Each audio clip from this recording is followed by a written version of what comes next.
जाति आखिर क्यों नहीं जाती कि पिछले एपिसोड में हम चर्चा कर रहे थे राहुल सांकृत्यायन जी द्वारा लिखे गए लेख तुम्हारे जात पात की शय के ऊपर, जिसके तहत हमने जाना कि किस तरीके से जाति व्यवस्था जो है वो भारत की ही एक्सक्लूसिविटी है सिर्फ।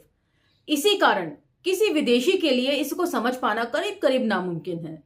उसके बाद जो सबसे महत्वपूर्ण चीज के ऊपर हमने चर्चा करी वो थी कि भारत इतना विशाल देश होते हुए भी किस कदर कितने लंबे समय तक विदेशी आक्रमणकारियों का गुलाम रहा है, जबकि इसके ठीक उलट बहुत सारे छोटे छोटे मुल्क जो हैं, जिसमें उन्होंने श्रीलंका और बर्मा का उदाहरण दिया था, काफी लंबे अरसे तक अपने आप को स्वतंत्र रख पाने में सामर्थ्य रहे।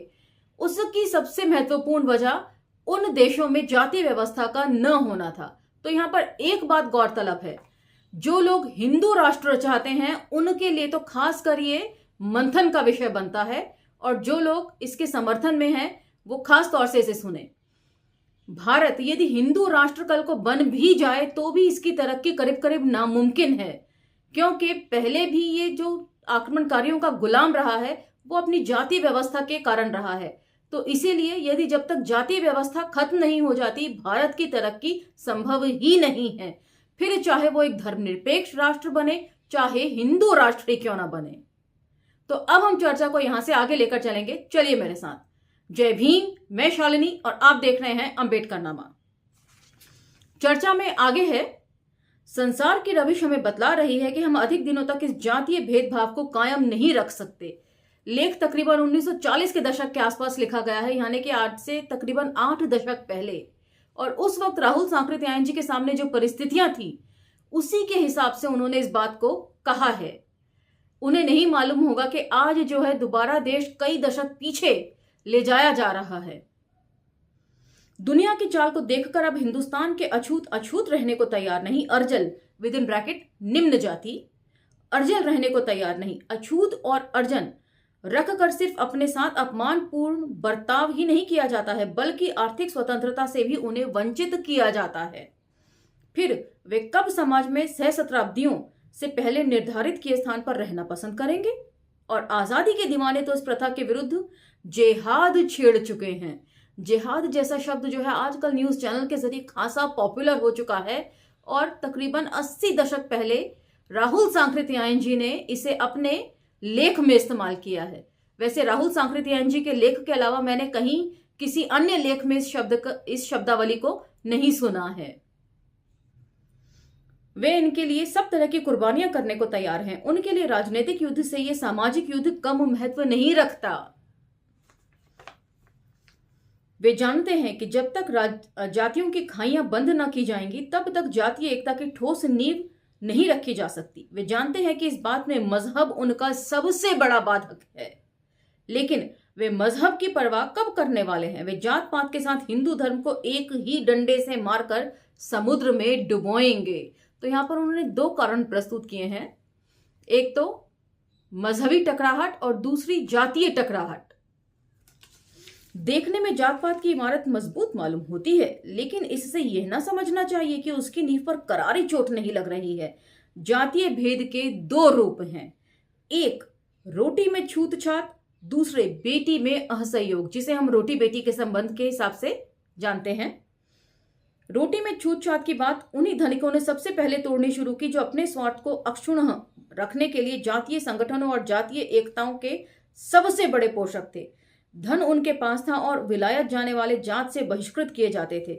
वहां आज से वे ही जात के चौधरी हैं। तो एक समय विदेश जाना, 7 समुद्र पार जाना जो है वो जाति खोना समझा जाता था, लेकिन धनिकों ने सबसे पहले इस चीज को करना शुरू किया और बाकी लोगों ने उन्हें इमिटेट किया, यानी कि उनकी नकल करनी शुरू करी। और जो सबसे पहले विदेश गए वही आज चौधरी बनकर देश में हैं। दरभंगा बीकानेर को ही नहीं, दूसरी जातियों के अगुओं को भी देख लीजिए तो बिहार से राजस्थान तक सबको नाप दिया है इन्होंने। सभी जगह विलायत में सब तरह के लोगों के साथ तरह तरह का खाना खाकर लौटे हुए लोग ही आज नेता के पद पर शोभित हैं। तो अभी हाल फिलहाल ही जो ऋषि सुनक हैं, जिन्हें डिक्लेयर किया गया उनकी पार्टी की तरफ से, वो खुद जीत कर नहीं आए हैं, ये बात ध्यान देने योग्य है। उनकी पार्टी ने उन्हें डिक्लेयर किया है, अपनी पार्टी की तरफ से प्रधानमंत्री नियुक्त किया है। तो उनके बारे में यहाँ के हिंदूवादी बड़े खुश हैं कि ऋषि सुनक बने हैं, और खासा चर्चा का विषय भी रहा है उनकी बीफ ईटिंग हैबिट्स को लेकर। उसके साथ ही अटल बिहारी वाजपेयी जी का एक किस्सा खासा मशहूर है, और यदा कदा आपको फेसबुक मेमोरीज में वो पढ़ने को भी मिल जाया करता है कि जब वो वहां पर अमेरिका गए, जिस दौरान वो प्रधानमंत्री थे, उस दौरान जब वो अमेरिका यात्रा पर गए तो वहां पर उन्हें बीफ परोसा गया और उन्होंने खाया। तो उनसे किसी रिपोर्टर ने पूछा कि आप बीफ ईटिंग कर रहे हैं, तो उनका जवाब था कि ये हिंदू गाय थोड़ी है, ये तो अमेरिकन गाय है। तो अपने लिए कुछ और दूसरे के लिए कुछ और, दोहरे मापदंड, डुअल स्टैंडर्ड्स जिसे हम कहते हैं, वही यहां पर राहुल सांकृत्यायन जी भी लिख रहे हैं। आईसीएस दामाद पाने वाले ससुर अपने को निहाल समझते हैं। पिछले 20 वर्षों में रोटी की एकता बड़ी तेजी के साथ कायम हो रही है। सन 1929 से पहले हिंदू होटल शायद ही कहीं दिखलाई पड़ते थे। तो काफी अच्छा एनालिसिस इसमें हमें पढ़ने को मिल रहा है। लेकिन आज छोटे छोटे शहरों में ही 4-4, 6-6 दर्जन होटल हैं, बल्कि छोटे छोटे स्टेशनों पर भी खुल गए हैं। कुछ साल पहले तक किसी को पता ना था कि छपरा स्टेशन के प्लेटफॉर्म पर हिंदू खोमचा वाला गोश्त पराठा बेचता फिरेगा। नोट कर लीजिए, छपरा स्टेशन का जिक्र है यहां पर। मेरे एक दोस्त एक दिन पटने में किसी होटल में भोजन करने गए। उनकी क्यारी के बगल में एक लड़का बैठा था और उसके बगल में एक तिरहुतीय ब्राह्मण चंदन टीका लगाकर बैठे थे। क्यारी छोटी थी और लड़के का हाथ ब्राह्मण देवता के शरीर से छू गया। अब इसके आगे वे जो उदाहरण दे रहे हैं, पूरे लेख में अब उदाहरण वो दे रहे हैं जिससे वो अपनी बात को स्पष्ट कर रहे हैं, और लोगों को ये सुनने चाहिए ध्यान से, ताकि उनके दिमाग से भी ये जो जात पात की बातें हैं वो साफ हो सकें। क्यारी छोटी थी और लड़के का हाथ ब्राह्मण देवता के शरीर से छू गया। वह उस पर आग बबूला हो गए, डांट कर जात पूछने लगे। हमारे साथी ने लड़के को चुपके से समझा दिया, कह दो रैदास भगत (ब्रैकेट चमार हैं। लड़के ने तब ऐसा कहा तो ब्राह्मण का कौर मुंह का मुंह में ही रह गया। वह अभी बोलने को कुछ सोच ही रहे थे कि आसपास के लोग उन पर बिगड़ उठे। ये होटल है, यहाँ दाल भात की बिक्री होती है, तुमने जात पात क्यों पूछी? ब्राह्मण देवता को लेने के देने पड़ गए। यदि खाना छोड़कर जाते हैं तो यही नहीं कि पैसे दंड पड़ेंगे, बल्कि सब लोगों को खुलकर हंसी उड़ाने का मौका भी मिलेगा। इसलिए बेचारे ने सिर नीचा करके चुपचाप भोजन कर लिया। रोटी की छूत का सवाल हल सा हो चुका है। शिक्षित तरुण इसमें हिंदू मुसलमान का भेद नहीं रखना चाहते, लेकिन बेटी का सवाल अब भी मुश्किल मालूम पड़ता है। एक दिन रेल के सफर करते हुए मुझे एक मुसलमान नेता मिले। वे समाजवादियों के नाम से हद से ज्यादा घबराए हुए थे। बोले, समाजवादी खैर लोगों की गरीबी दूर करना चाहते हैं, इस्लाम भी मसावत अर्थात समानता का ही प्रचारक है, लेकिन वे मजहब के खिलाफ क्यों हैं? मैं यानी कि राहुल जी साम्यवादी मजहब के खिलाफ अपनी शक्ति का तिल भर भी खर्च करना नहीं चाहते। वे तो चाहते हैं कि दुनिया में सामाजिक अन्याय और गरीबी न रहने पाए। मौलाना, इसमें हम भी आपके साथ हैं। मैं, आप भी साथ हैं? क्या आप सारे हिंदुस्तानियों की रोटी बेटी एक करने के लिए तैयार हैं? मौलाना, इसकी क्या जरूरत है?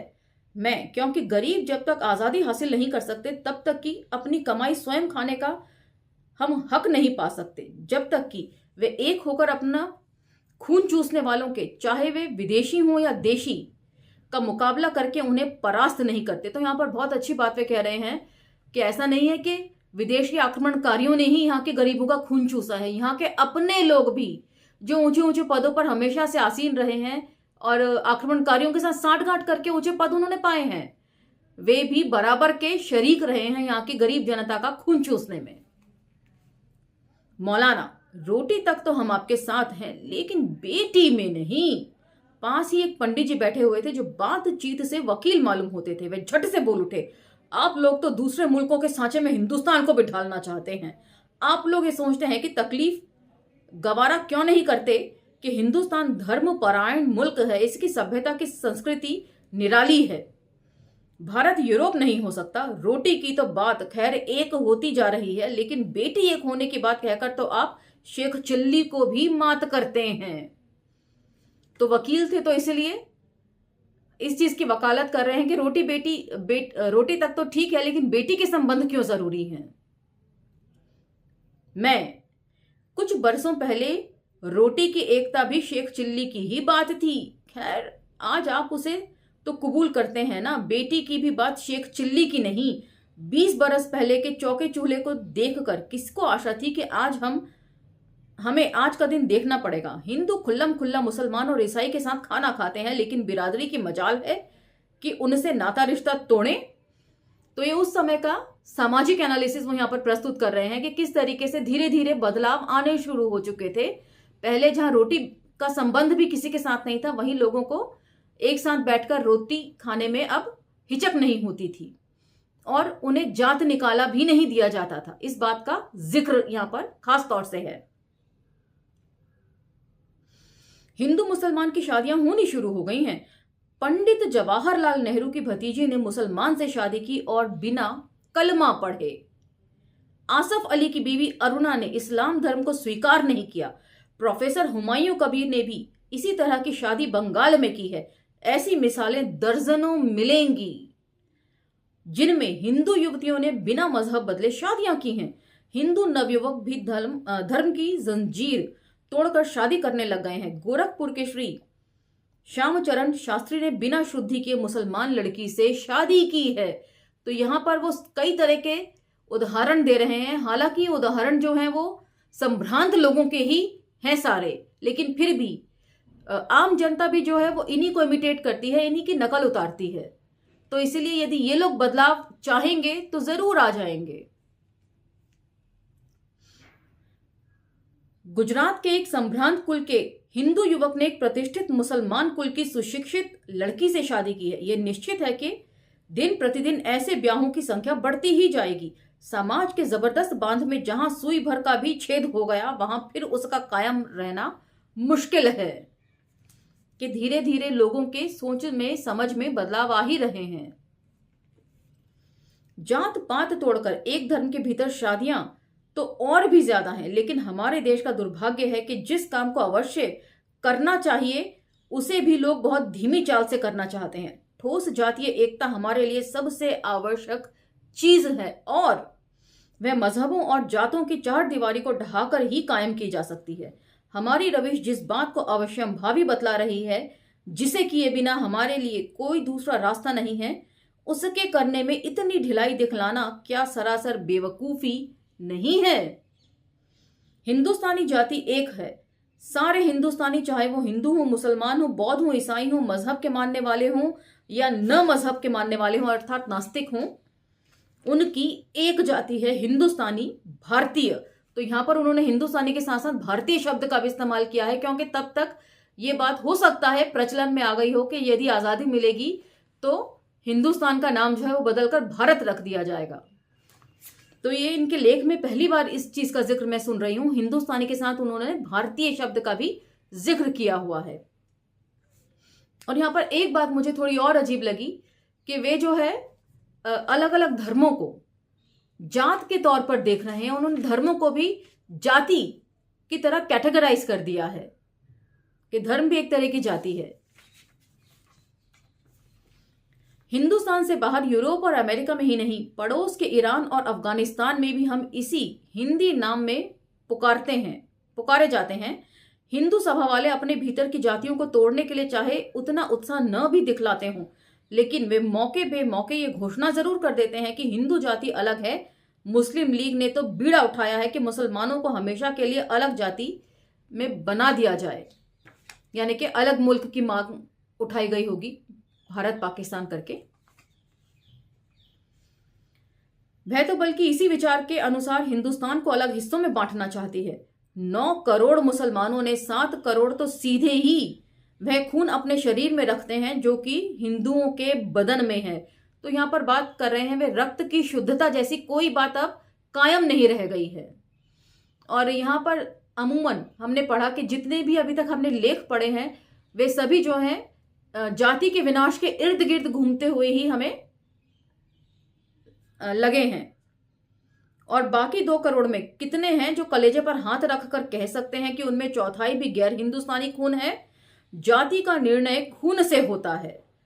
तो बार बार वे यहां पर धर्म को जातीय जातीय लिख रहे हैं, और इस कसौटी से परखने पर दुनिया का कोई भी आदमी हिंदुस्तान से बाहर हिंदुस्तान के मुसलमानों को अलग कौम मानने को तैयार नहीं हो सकता।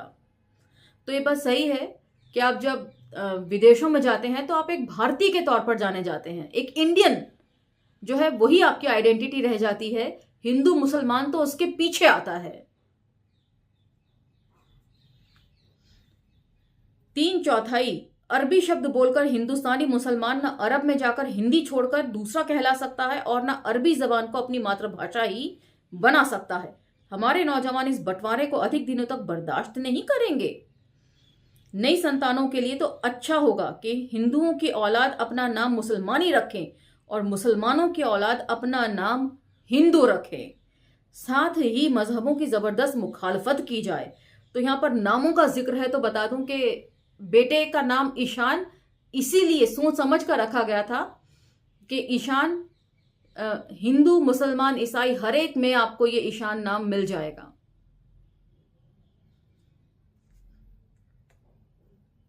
सूरत शक्ल की बनावटी भेद को भी मिटा दिया जाए। इस प्रकार मजहब के दीवानों को हम अच्छी तालीम दे सकते हैं। निश्चय है कि जात पात को क्षय करने से पहले हमारे देश का भविष्य उज्जवल हो सकता है। तो जात पात मिटाने की बात हर किसी ने कही है, सभी विद्वानों ने एक ही बात को कहा है। तो मुझे लगता है कि आम जन को भी इस बात पर गौरतलब होना चाहिए। तो इसी के साथ ये लेख समाप्त होता है और अगले एपिसोड में हम बाबू जगजीवन राम जी के लेख को लेंगे। तो तब तक इंतजार कीजिए और मुझे आज्ञा दीजिए। लेकिन अम्बेडकर नामा को लाइक शेयर सब्सक्राइब करना ना भूलें और इन वीडियोस को स्प्रेड भी करना न भूलें। धन्यवाद।